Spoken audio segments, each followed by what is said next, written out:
রাস্তার দুই পাশ থেকেই মোটামুটি প্রোটেস্ট যে মার্চ আছে প্যালেস্টাইনিয়ানদের জন্য, সেটা আলহামদুলিল্লাহ এই প্রোটেস্ট মার্চ যে যেভাবে পাচ্ছে, স্ব উদ্যোগে স্ব প্রতিষ্ঠান, দল মতের ব্যানারে সবাই প্রোটেস্ট করছে, which is good, which is appreciable. এই ট্রাকটাকে দেখে ওভারলোডের কথা, ওভারলোডের কনসিকুয়েন্স আমরা ভোগ করি আমাদের ডেইলি লাইফে। যেমন রাস্তাঘাটে আমরা যত পিচ দেখি যে একটা জায়গায় জড়ো হয়ে আছে স্পিড ব্রেকারের আগে, প্লাস অনেক জায়গায় পিচ গর্ত হয়ে আছে, অনেক জায়গায় বিটুমিনের কারণে, বিটুমিন পর্যাপ্ত না থাকার কারণে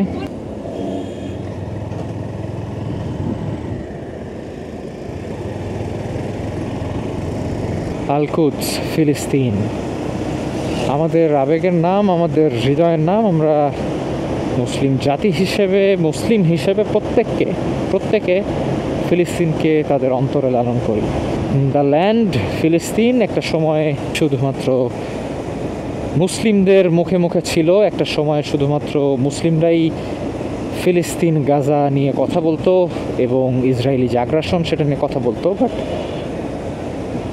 ফর নাও 2025 এটা শুধুমাত্র মুসলিমরাই ফিলিস্তিন নিয়ে কথা বলে না, সারা বিশ্বের মেজরিটি এবং নানান দল মতের মানুষরা ফিলিস্তিন নিয়ে কথা বলে। কেউ আসলেই মানবতার দিক থেকে বলে, কেউ তাদের স্বার্থের দিক থেকে বলে, কেউ হয়তো তাদের নিজস্বতার জায়গা থেকে বলে।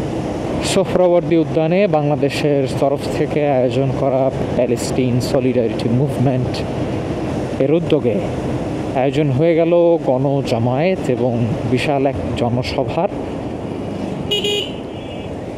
বিশাল এক সমাবেশের, যেখানে বাংলাদেশের বিভিন্ন দল মত এবং ধর্ম বর্ণের মানুষ উপস্থিত ছিলেন।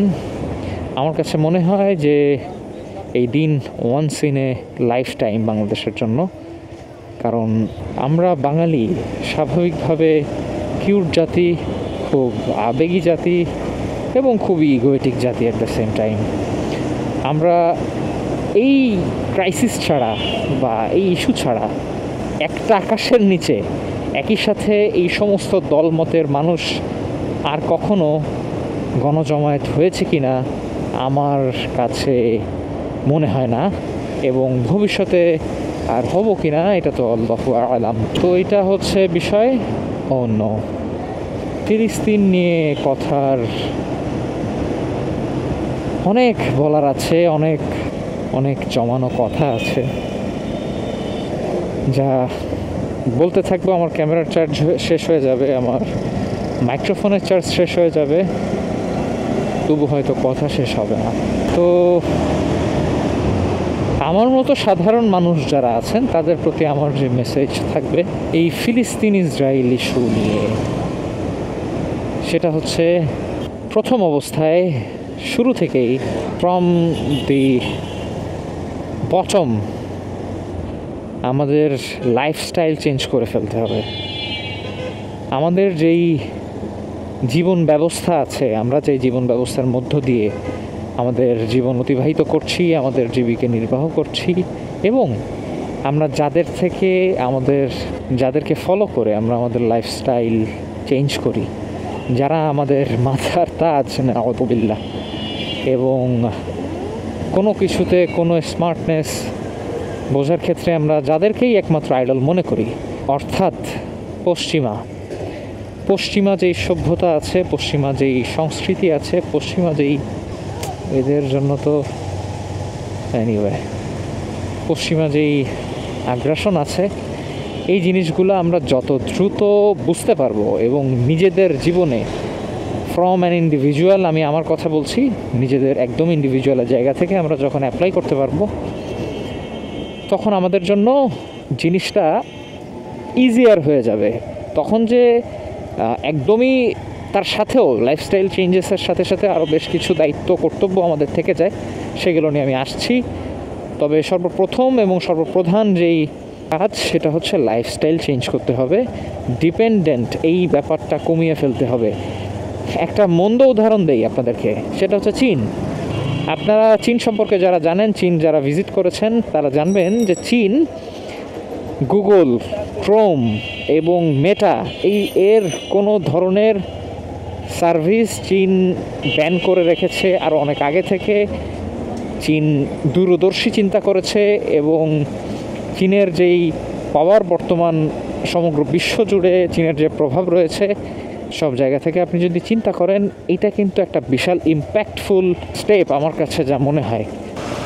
লাইফস্টাইল যদি আমরা চেঞ্জ না করতে পারি এবং আমরা যদি একদম কোর থেকে এই জায়গাগুলোতে প্রতিহত না করতে পারি, তাহলে আসলে আমাদের জন্য এই ধরনের বয়কট কখনোই ফিজিবল হবে না। ইন্ডিভিজুয়ালের জায়গা থেকে বললাম, এখান থেকে আমাদের দেশীয় কিছু দায়িত্ব কর্তব্য থাকে। দেশ বা সরকার এর তরফ থেকে বেশ কিছু করণীয় জায়গা থাকে। সেটা হচ্ছে ফর এক্সাম্পল, আমাদের পাসপোর্টে আগে ছিল অ্যাকসেপ্ট ইসরায়েল, তো এই জায়গাটা, এই জিনিসটা আবার পুনর্বহাল রাখা এবং ইসরায়েলে যত কোম্পানি আছে, ইসরায়েলি যত প্রোডাক্ট আছে, সব প্রোডাক্ট আমদানি থেকে বিরত রাখা এবং বাণিজ্যিকভাবে একটা প্রভাব ইসরায়েলের উপরে ফেলা, যেটা আমাদের দেশীয়ভাবে এটা সরকারের দিক থেকে আমার কাছে মনে হয় এটা করা উচিত। এটা অনতিবিলম্বে এই ধরনের পদক্ষেপ নেওয়া উচিত। আচ্ছা, আর যেটা বাকি থাকে, আমি চীনের একটা এক্সাম্পল দিলাম, অনেকে রিলেট করতে পারবেন আমি কি বোঝাতে চেয়েছি। যে আমাদের বিকল্প তৈরি করা অনস্বীকার্য, আমাদের আসলে যে কোনো মূল্যে আমাদের বিকল্প তৈরি করতে হবে প্রত্যেকটা জিনিসের, যাতে আমরা আমাদের অল্টারনেট থাকে, আমরা অল্টারনেটটা ইউজ করতে পারি এবং নিজেদেরকে দক্ষতা ভিত্তিক উন্নয়নে আরও বেশি ফোকাস হইতে হবে। যা আমাদের মুসলিম হিসেবে আমাদের যে সমস্ত জায়গায় ঘাটতি আছে সেই জায়গাগুলোতে ডেভেলপ করতে হবে। আমাদের মুসলিম ওয়ার্ল্ডে কন্ট্রিবিউশন প্রয়োজন এবং বাণিজ্যিক বিশ্বে আমাদের কন্ট্রিবিউশন প্রয়োজন। তার সাথে নিউক্লিয়ার এনার্জিতে আমাদের কন্ট্রিবিউশন প্রয়োজন। সব দিক থেকে আমাদের আসলে বিকল্প তৈরি করে নিজেদের দক্ষতা উন্নয়নে কাজ করতে হবে। তাতে করে এই সমষ্টিগত উদ্যোগ, সমষ্টিগত বয়কট এর মাধ্যমে আমরা আশা করা যায় ইনশাআল্লাহ আগামীর ফিলিস্তিন ইনশাআল্লাহ একদিন আমাদের হবে। ফিলিস্তিন আমাদের ছিল, ফিলিস্তিন আমাদের আছে, ফিলিস্তিন আমাদেরই থাকবে ইনশাআল্লাহ। এখন আসি যে বাংলাদেশে যেটা হচ্ছে, বাংলাদেশে যে বিক্ষোভ হচ্ছে, বাংলাদেশে যেই সমাবেশ হচ্ছে, যে কোনো জামায়াত হয়ে গেল, এগুলো কি ফিলিস্তিনের বিজয় কি এগুলোর দ্বারা আসবে? উত্তর না, কখনোই না। কিন্তু এগুলো দিয়ে কি হবে? এগুলো দিয়ে যেটা হবে সেটা হচ্ছে মুসলিম বিশ্বকে একটা মেসেজ দেওয়া যাবে।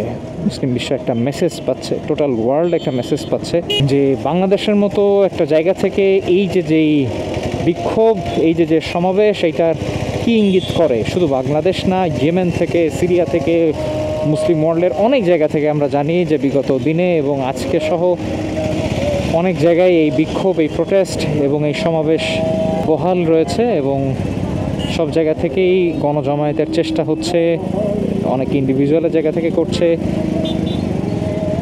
আর আমাদের মুসলিমদের জন্য এই টাইপ যে কোনো সমাবেশ বা গণজোয়ার যেটা ইঙ্গিত দেয় সেটা হচ্ছে পারস্পরিক ভ্রাতৃত্ব বন্ধন এবং সম্প্রীতি বন্ধন। আমরা বাঙালি বলেন, বাঙালি মুসলিম বলেন বা মুসলিম বলেন, যেটাই বলেন, আমরা কখনোই আমাদের দল মতকে সাইডে রেখে আমরা এক হতে পারি না, আনফর্চুনেটলি। বাট ফিলিস্তিনের মতো ইস্যুতে আমরা যে এক হতে পেরেছি এবং শান্তিপূর্ণ একটা সমাবেশ আয়োজন করতে পেরেছি এবং শান্তিপূর্ণভাবে সমাবেশ সফল হয়েছে, সুম্মা আলহামদুলিল্লাহ, এই জিনিসটাই হচ্ছে আমাদের কামাই এবং এটাই আসলে আমাদের পরিচয় বহন করে, এটাই আসলে আমাদের আইডেন্টিটি বহন করে। এগুলো বাদ দিয়ে অন্যথায় আপনি যদি বিচ্ছিন্নভাবে আপনার স্বার্থের জন্য এই ফিলিস্তিনি ইস্যুকে, বাঙালি সেন্টিমেন্টকে বা টোটাল ওয়ার্ল্ডের সেন্টিমেন্টকে কাজে লাগায় নিজের স্বার্থ হাসিল করেন, জুতার দোকান থেকে জুতা চুরি করেন, এবং প্রথম সবাই করছে বয়কট, তাই আপনিও বয়কট করছেন। 2 দিন পরে আপনি আবার যেটা বয়কট করেছিলেন সেটা আপনি আবার সেই জায়গায় পুনর্বহাল হয়ে গেলেন।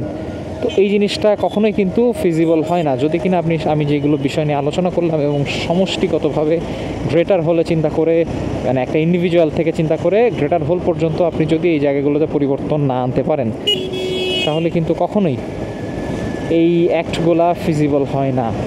সর্বোপরি সর্বপ্রথম আমাদের মুসলিম হিসেবে যেই অ্যাক্টগুলো আমাদের নেওয়া প্রয়োজন সেই জিনিসগুলো আমি আলোচনা করেছি। আশা করি আপনারা বুঝতে পেরেছেন। আশা করি আপনাদের অনেকের সাথেই আমার কথা মিলে যাবে, আপনাদের অনেকের মতের সাথে হয়তো আমার মত মিলবে। দয়া করে আমাকে কমেন্টে জানাবেন। এর ব্যতীত এর বাইরে আপনাদের কোনো মতামত থাকলে আমাকে জানাতে পারেন। ইনশাল্লাহ আমি আমার সাধ্যমতো রিপ্লাই দেওয়ার চেষ্টা করব। আজকের ভিডিও এখানেই শেষ করছি। আল্লাহ আপনাদেরকে ভালো রাখুক, সুস্থ রাখুক। Free Palestine, free Palestine, free Palestine. আসসালামু আলাইকুম রহমতুল্লাহি ওয়া বারাকাতুহু। মাশাআল্লাহ, প্রাণের শহর খুলনা নতুন করে সাজছে। নতুন বেশ কিছু উন্নয়ন দেখা যাচ্ছে এবং এই জায়গাটা একদমই পরিত্যক্ত, খুব বাজে অবস্থায় ছিল। এখন এই জায়গাটায় মাশাআল্লাহ খুব দৃষ্টিনন্দনভাবে সাজানো হয়েছে বা সাজানোর চেষ্টা করা হয়েছে। আমি যেটা রাজশাহীতে দেখেছি